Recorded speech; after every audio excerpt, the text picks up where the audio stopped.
I need to know everything, who and the what and the where, I need everything. Trust me, I hear what you're saying, but act like it's new what you're telling me. I'm curious, George, I hop in the Porsche, it's 5 and a horse, I'm ready for war, I'm coming for throats, to turn to a ghost, I need to know everything. Now you be surprised at the info you get is by letting them talk, so I'm letting them talk. Gotta keep quiet, maneuver in silence to let them in, talk up their body, another one body, that's just how it go. I got some secrets I'm shaking. YouTube, what is going on? It's good to be back. I'm here for another video. This video is focusing on Kaleidescape. So I recently purchased the Kaleidescape Strato system, the 12 terabyte version, and I've been putting it through its paces as a longtime lover of media. I will say that I've spent the last 10 years attempting to emulate the Kaleidescape experience. I've used PC and PC media playback software. I've used streaming boxes and media playback software, but nothing has been able to come quite as close as I would have liked to the Kaleidescape experience. So, well, I finally have the Kaleidescape ecosystem in my rack, and let's take a look. Okay, let's do a little exploring. First, you start off with the graphical user interface right here.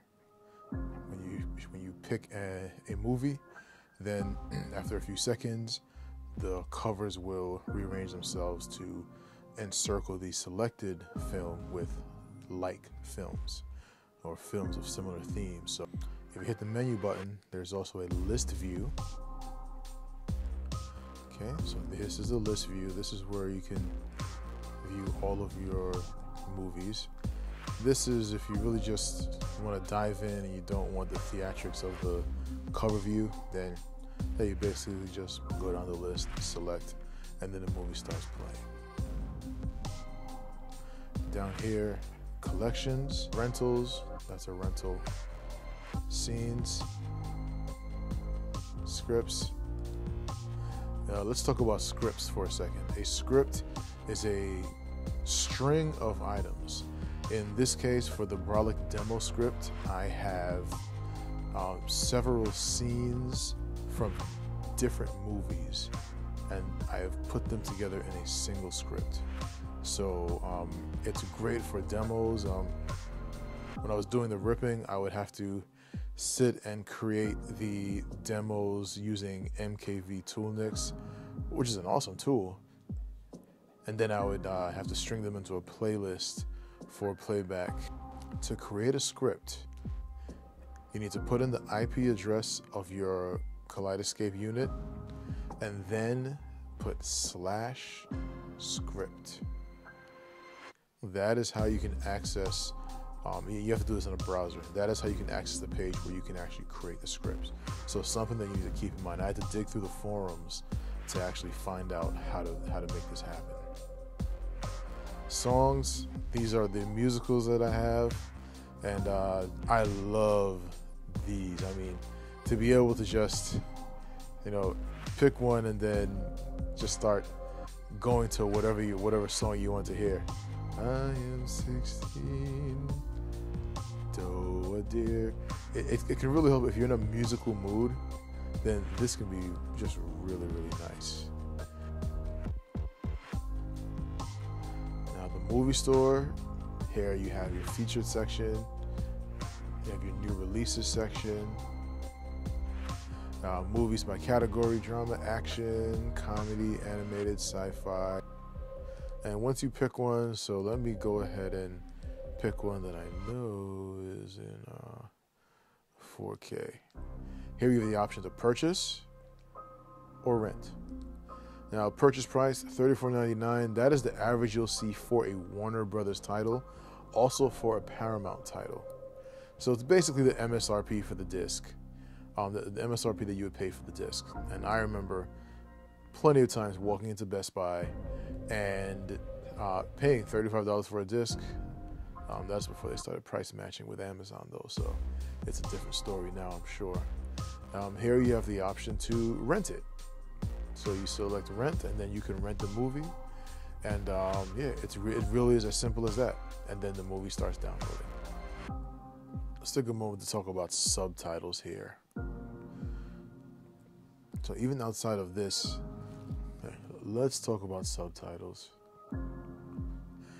The Kaleidescape system provides you with the capability to reposition subtitles within the movie image. This is critical for those of us that use CinemaScope screens 240 or 235, because the subtitles will not be cut off at the bottom, especially if you're talking about multiple rows of subtitles. Then yeah, this is extremely important. I believe the Oppo UDP series used to do this as well. I don't think anything does this now. All right, so let's take a look at scenes and how to make them.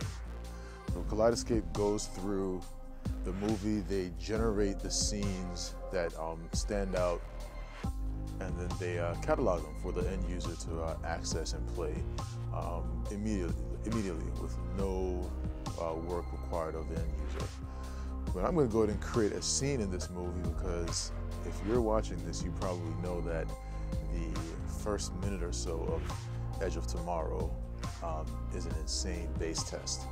So I'm going to hit play movie, over to new scene. I'm going to hit set start of a new scene. And then I'm going to hit play. And we keep this menu up, and I'm going to hit set end of new scene once my desired scene comes to a close. So okay, we can go right here. I'm going to pause it here, and then I'm going to select set end of new scene. And then I've created it. Take a look at these three screens and figure out which one is streaming, which one is Kaleidescape, which one is the disc rip. All right, so pay attention to the overall color palette, pay attention to the detail in the fur, pay attention to the rocks, and specifically pay attention to the clarity of the rocks while the image is in motion. So while you see the camera moving, are the rocks blurred? Are they not blurred? Do they remain clear? There's a ton of detail in this one short scene, and that's the reason why I selected it. There's a lot going on atmospherically and visually. So take a look, keep watching, and I will let you know which one is which in 3, 2, 1. Yes, you may have guessed it. The first one is the Kaleidescape Strato. The second one is an imported 4K file being played by Plex. And the third one is streaming over a 1 gig connection. Let me know what you thought in the comments below. I will respond to every comment made on this video. And also be sure to include your questions as well. I'm happy to answer them. What do I love about the Kaleidescape Strato? First, the user interface, that goes without saying. It is the industry standard. Another thing that I really enjoy about the Kaleidescape system is the store. It is so easy for me to purchase a movie, have it ready to play by the time I get home. If I'm at work, I pull up my phone app, I look at what new releases are, or if I know a movie's coming, then I'll already just do a search for it, and then I find it. I can choose to buy it, I can choose to rent it. Whichever one I do, I know it's going to be ready by the time I get home. And not just when I'm at work. If I'm here and I hit download, I know that by the time I'm ready to watch a movie, it's ready. It's on the hard drive. That is convenience that really can't be bought. I used to do the disc importing thing, and one of the reasons why I went with Kaleidescape is because I'm just tired of it. I have 2 young children, and I don't have a lot of time to import content anymore. You know, a few years ago, yeah, I did.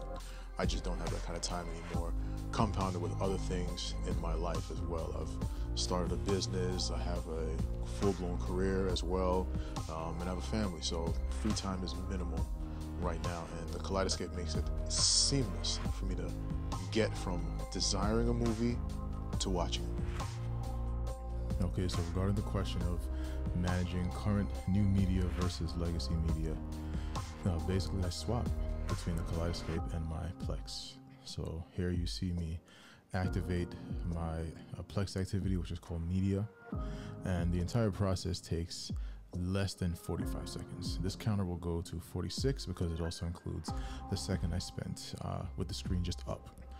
It also does not account for the fact that there is a brief screen of new Plex updates, the latest and greatest here, that I did not expect to see. That adds a few seconds as well. So it really is seamless, and it takes less than a minute to get from the Kaleidescape to my otherwise digitally stored movies. And let's talk about cost. So for the cost of the Kaleidescape system, I could purchase several home theater PCs capable of actually, playing back imported one-to-one movie files. And frankly, I've done this. I've done this in the past. I've had my supercomputers, tri-SLI, tons of memory, high-end video cards, 3 high-end video cards connected via SLI bridge. And the long and short of it is, the experience is just not there. Now, is the overall experience worth the price tag? Maybe not. That is a very personal choice. And for me, the answer for a long time was no. And so what don't I love about the system is the fact that you have to purchase the rack mount separately. Spending this amount of money it irritated me a little bit to have to spend additional money on the rack mount hardware. Here are my final thoughts on the Kaleidescape Strato system. User interface, outstanding. Picture quality, outstanding. Audio quality, outstanding. Price, not outstanding, but worth it to me. Price is a very personal evaluation that will be required for potential customers. I love everything about the system right now, and I look forward to see what Kaleidescape has coming in the future, although hopefully not the near future, because I don't want to have to buy anything else for a very long time. And there you have it, folks. That is the Brolic Media review of the Kaleidescape Strato. If you liked it, please hit like and subscribe to this channel. I'm committed to bringing more and more content in the coming days and weeks. Thank you.